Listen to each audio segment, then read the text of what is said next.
Good morning, everybody.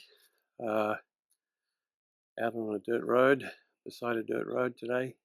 Uh, Beautiful day. I'm standing in the shade because it's starting to warm up here in Australia, and wanted to find a place where it wasn't too bright.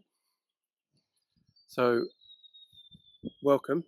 Thanks for taking time to listen to this. Today's topic is about purpose and where we can best discover our purpose. And the essential point is that in order to best discover our purpose, we need to first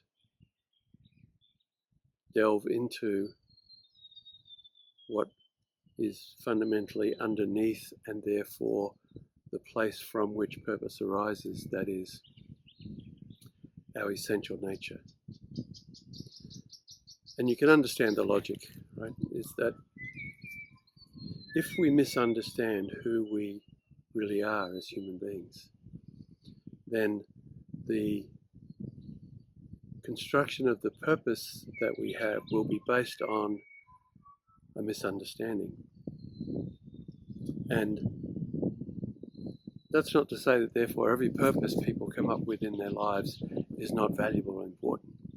But if it's based on a misunderstanding, a misalignment with what is essentially who we are, then many times, and I experienced this in my own life, and I'm sure many of you have too, that what we felt was our purpose ran into a brick wall, or collapsed, or became a source of disillusionment.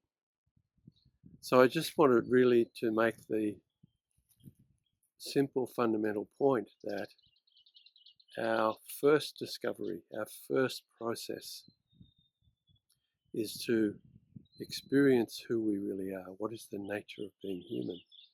And from there, our purpose arises. It's not the other way around. Now, many times we'll discover the essence of who we are by falling flat in our face or hitting a brick wall or getting to a low point which is full of disillusionment. And then we're often forced, I know I was, forced in through the darkness to confront who am I really. And based on what I experienced there, then there was a clarity in my purpose and the purposes that I could have in life that I just didn't have until that point.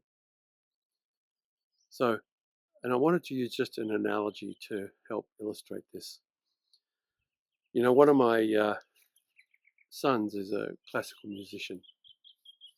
He plays a bassoon, which is a beautiful, beautiful woodwind, double reed woodwind instrument. And they're intricately made, beautiful wood instruments with incredible technology built over centuries, which is magnificent. So you could say that a purpose of that bassoon is to make sound, to make music. Right. So my son has spent many years working very hard and studying hard to make beautiful sounds with that bassoon. But the purpose of the bassoon is not defined by its physical makeup, the way it's built. The way it's built and the strengths and the limitations of that are really important. It's not a violin, so it makes different sounds than a violin. It contributes to an orchestra in a different way than a violin. But it has a purpose which has to do with making sounds and music. But when you combine the skill of the player with that instrument, and then particularly when you bring that together with an orchestra and a piece of music written by someone with a passion to bring something beautiful to the world, the purpose of that instrument, when it plays together with others, transcends anything to do with its physical makeup. The that which arises out of the wordless, transcendent experience we have when we listen to beautiful classical music, for example, is actually where the purpose is most grounded. It's not in the external or the physical makeup of the instrument. So too in our lives.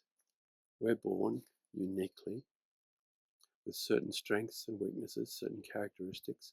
We're born into certain cultures which have strengths and weaknesses and limitations. All of that's true.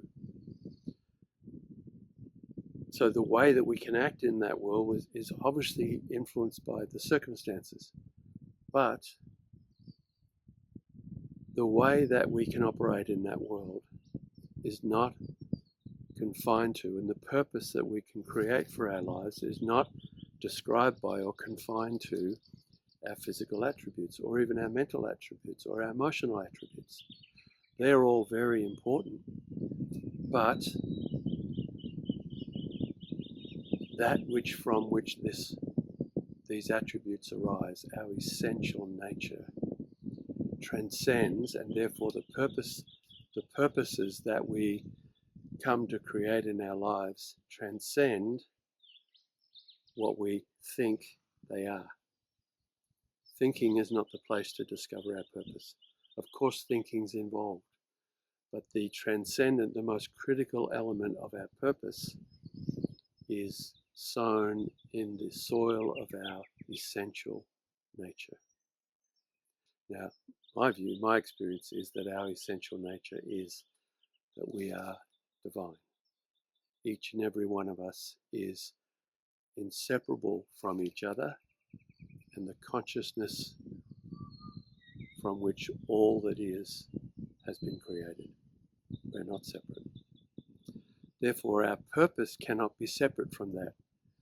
But if we create a purpose in our life and don't take into account this essential nature, then we're very likely to create purposes that will run out of steam or become great disappointments or become painful.